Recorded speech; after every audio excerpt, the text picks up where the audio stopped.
all of this research actually focuses on the partners, on the partner organizations, the one who are working with Danielle, Marta, and Denise on the particular partnerships. Very briefly, I'll go through the selection criteria, a bit of information about on the survey, and those three questions. Those are the three main questions I'm going to share with you, which are the drivers for these organizations, for these partner organizations from cross sectors to join these partnerships, what they do, how they are structured in terms of organizations, and the outcomes, what they have achieved because they have been partnering with each other for a long period of time. The selection criteria, these are very similar cities somehow partnerships. They have all more than 100 partners from across sectors, so they are large partnerships and with a multi-stakeholder kind of design. In terms of time horizons, they operate for 15 to 20 years. The impacted population, that kind of varies because the figures that I have there are a mixture of the population of the city, but sometimes these partnerships, they go beyond the boundaries of the geographic boundaries of the cities, of the local governments, because the partners, they operate beyond the geographic region, so that number reflects that. And they're all from developed countries, and that's again somehow the way they are related. That means that the results might not be relevant for developing countries, for example. The survey was developed basically between June 2015 and June 2017, 2 years around the 4 cities, and I collected information basically online. More than 83% of the data collected was online from 224 organizations from across sectors. Most of them from the civil society, but a lot as well from the private sector.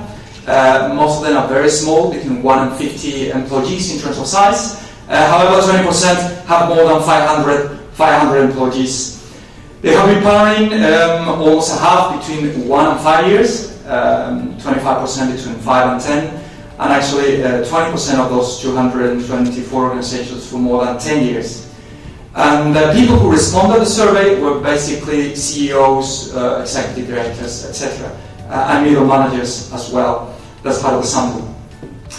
Now this is the first question. Which are the drivers, the reasons, the motivations for these organizations to join the partnerships? And they joined the partnerships some time ago, a few years ago.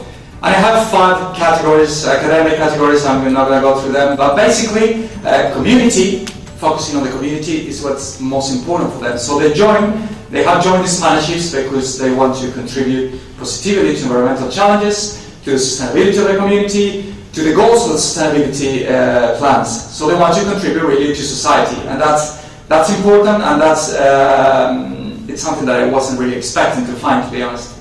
They also want to share their own experiences with the community, to gain knowledge and gain expertise. That's part of the human dimension. In terms of organizational resources, they want to engage with the community, they want to build new relationships, they want to collaborate with others. So those are the 3 main dimensions in that order. First of all, focusing on the community. Second, on their human resources and the impact with respect to their organization.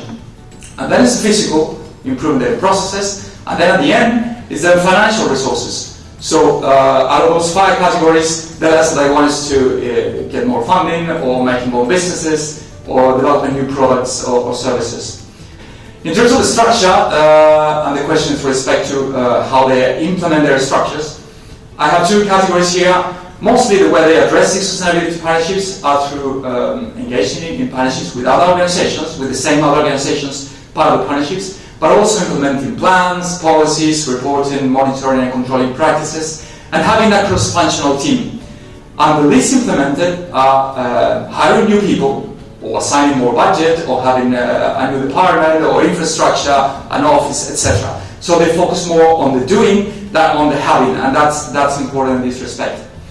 With respect to outcomes, this is what they have achieved, what they have gained, what they have obtained after partnering for such a long period of time. And then again, the same categories, and similarly to what we saw with the drivers, with the reasons for them to join these partnerships, what they most value out of partnering for many years is again contributing to society, to environmental challenges, to the sustainability of the community, to social challenges, sharing their experiences, and collaborating with the community.